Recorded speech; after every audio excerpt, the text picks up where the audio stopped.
All right, hi everybody. Thanks for being here.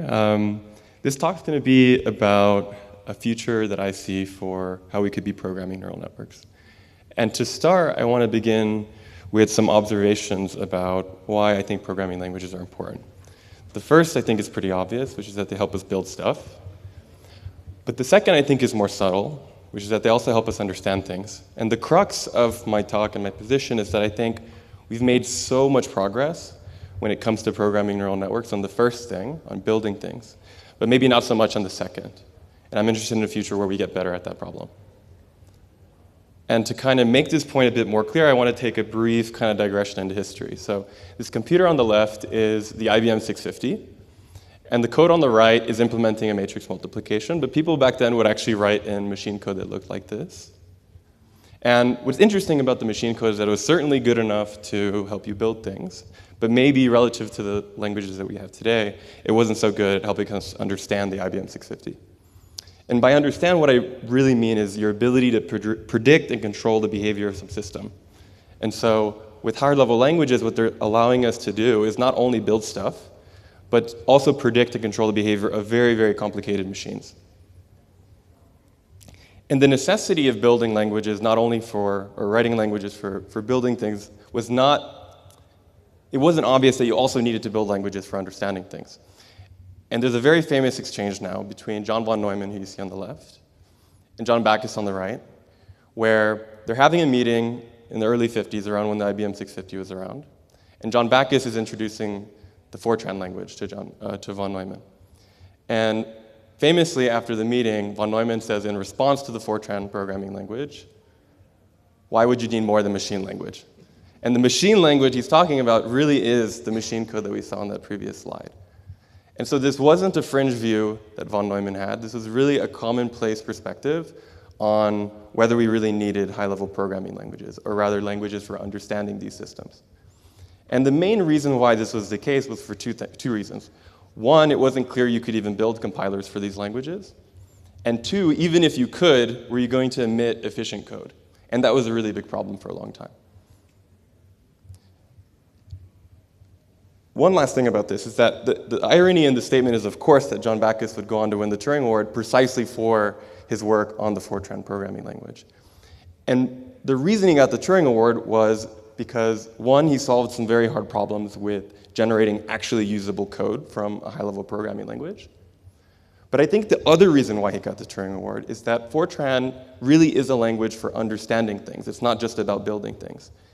And the reason the language is useful for understanding things is the presence of more abstract data types for thinking about your program. So instead of thinking about everything in terms of binary, you could think in terms of arrays of integers or floating point. And this is a really important point that I'm trying to make in the talk, which is that the presence of these abstract structures make it profoundly easier to understand a system. So in contrast, right, if you're writing machine code, you have to sort of massage every algorithm in your head into a function that looks something like this, transformations over a machine state.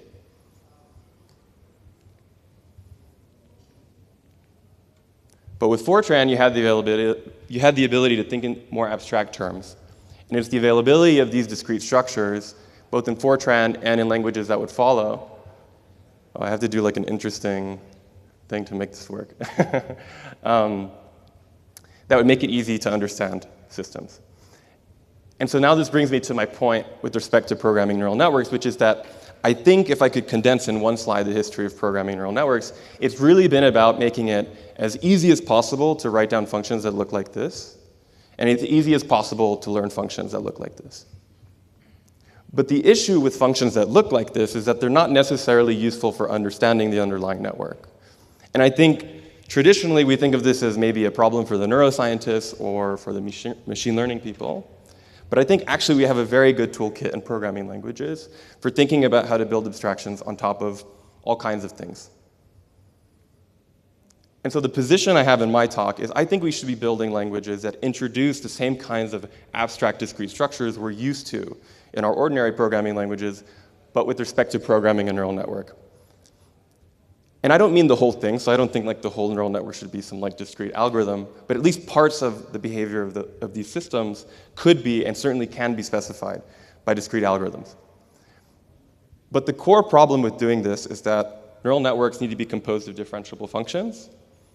And functions that look like this aren't necessarily differentiable. And so if you stick it inside of a neural network in your favorite programming language for building a neural network, what will happen is that learning will break because you can't compute the derivatives necessary to get learning to work. But I think ultimately this is a compiling problem. And we have tools for thinking about how to compile from high-level programming languages into various kinds of targets. And so to study this problem, I basically introduced this small calculus called Cajal, which is a linearly typed lambda calculus with just Booleans, natural numbers, and higher order functions. And the idea is to basically isolate how we could build a higher level language for programming neural networks where you're free to use conditionals and iteration wherever you want. And as a concrete example, here's a kind of program that you could write in the language. So here what we're doing is iterating a Boolean operator over some value. But to understand the syntax, you basically, to specify an iteration, you need to give a base case. In this case, the value true, which I denote with TT. And then what transformation you apply during the iteration. In this case, the not operator. And then specify how many times you want to iterate. And in total, what will happen is that if you run this program, it'll iterate the not operator over the base case, or the base value true, and then return true. Now, the most important part of the language design is the fact that this language is linearly typed. And in the paper, we talk a lot about the distinction between linear typing and ordinary typing. But for now, a perfectly good intuition is that what linear types are tracking in your program is that the variables in your program are used exactly once. And it'll turn out that this syntactic notion of linearity is intimately related to the notion of linearity from linear algebra. And as a consequence, a good intuition for what we're about to do is that it's going to be the case that each one of the programs that you can write in this language can be compiled into a matrix of real numbers. And because it's a matrix of real numbers, it's differentiable, and you're free to stick these matrices wherever you want inside of a neural network. And so in some sense, what we're going to be doing is compiling algorithms into little circuits that we can place inside of neural networks to act as a kind of sub-circuit that does something for the network. And so the example that we just went over could be linearly typed precisely because every variable that appears in the program is used exactly once. So what we end up doing is we can formally specify this relationship between linearly typed programs and linear maps, more specifically multilinear maps. But a sort of 95% correct intuition for what we're doing is what I already just said, which is that every program in the language can be turned into some kind of matrix of real numbers, and because that's a sort of perfectly fine object for programming languages for neural networks, you can stick them wherever you want. Now, one rule I just wanted to highlight, because it justifies the name of the paper, is when you compile iteration over the natural numbers, it turns out that the equations that pop out correspond to the behavior of recurrent neural networks. So these are neural networks that have sort of feedback connections going to themselves. The first two sections of the paper talk a lot about this point, if you're interested in that correspondence specifically.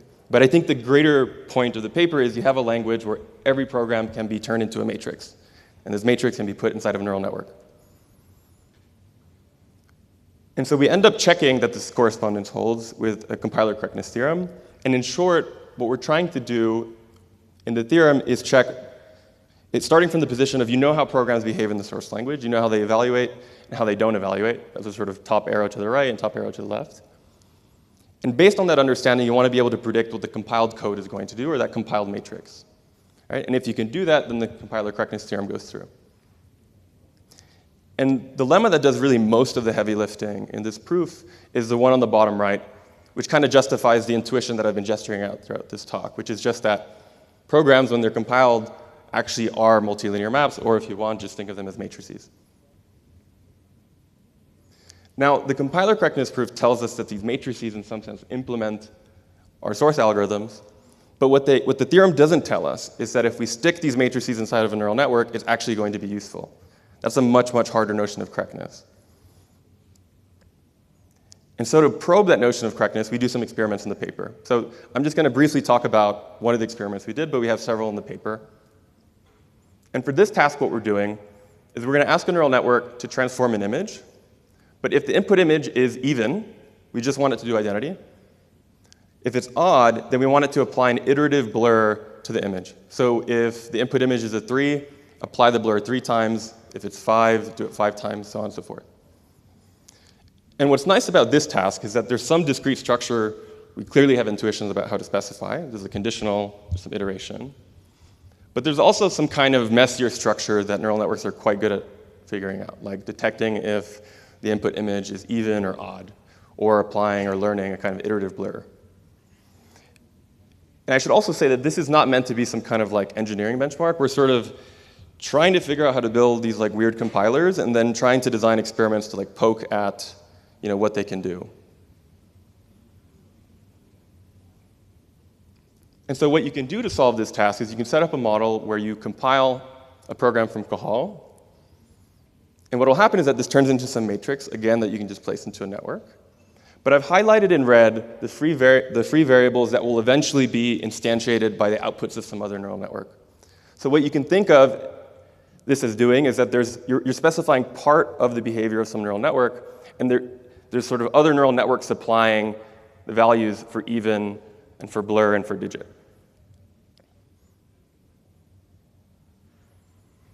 And so what I'm showing here is basically the behavior of 2 models. There are more models that we test in the paper. But for sake of time, I'll just talk about the one that has compiled structure and some naive baseline. And so what you're seeing on the x-axis is just the behavior of the network across training time. The left half has the sort of first 200 steps of training, and then the right half has the first 10,000 steps of training. This decomposition is useful because there's usually a lot that happens in the first 200 steps, at least for these experiments. And so the behavior you want if the network is actually learning to do this task is that it should be that when the input image is a 6, it's even, so it should just do identity. And when the input image is a 7, it's odd, so it should do this iterative blur. And across training time, the TLDR here is just that it eventually does learn how to do the task. I don't have too much time to talk about it, but there's actually a lot of like subtle things in the way that it gets to the solution that are quite interesting. Like it transitions to like a pure identity phase and then sort of gradually integrates the sort of iterative component to the task. And that's very different than what the other models do. And so as a kind of naive baseline, we set up a neural network with kind of comparably simple components to the model in blue, which is the one that was derived from Cajal. But we basically don't have a compiler stringing things together in some clever way. And the long story short here is that it just figures out how to do some kind of constant blur to most images, and it doesn't quite learn how to do the task. But the takeaway here is not that you couldn't solve this task without the compiler. There almost certainly is some kind of architecture that can solve this. But what we were testing with these experiments is whether you can take very simple neural components, string them together using the compiler, using a high-level program, and then use that circuit to solve a task.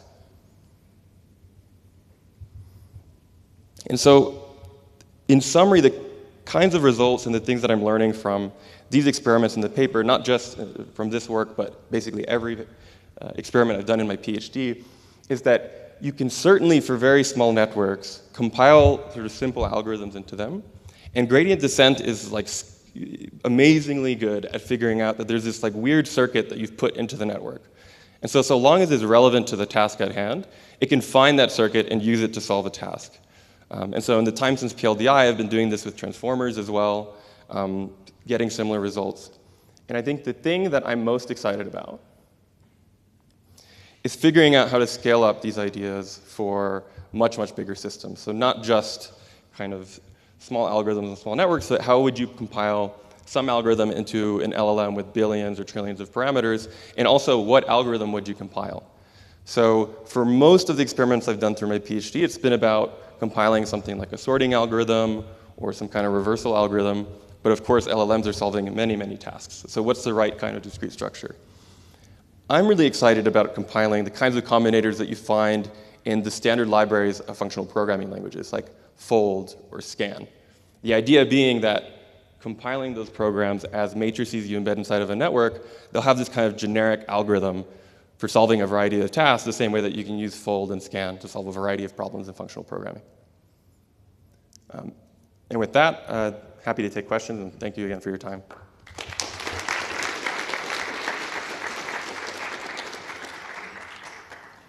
More of clarification than a question. Slide 32 is a 6, 7. Yeah. In Oh, no. No, I'm too old to know that was a reference.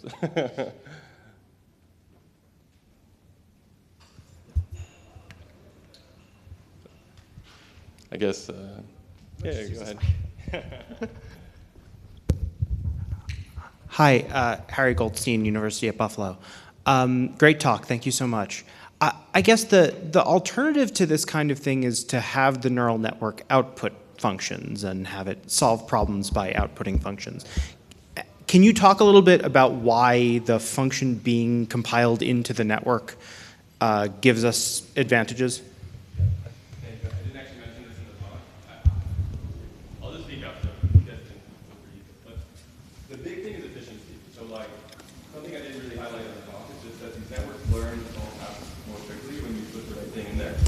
And for baby networks and baby algorithms, this is basically always the case.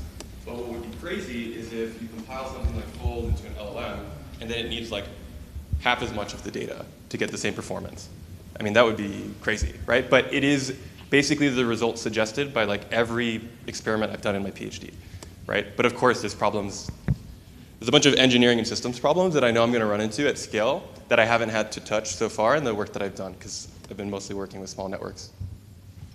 But yeah, data efficiency is basically the big engineering value proposition. Very nice work. And I know your goal is different, but have you thought about going in the opposite direction? Taking a network and somehow decompiling it and using that as a way of interpretability, right?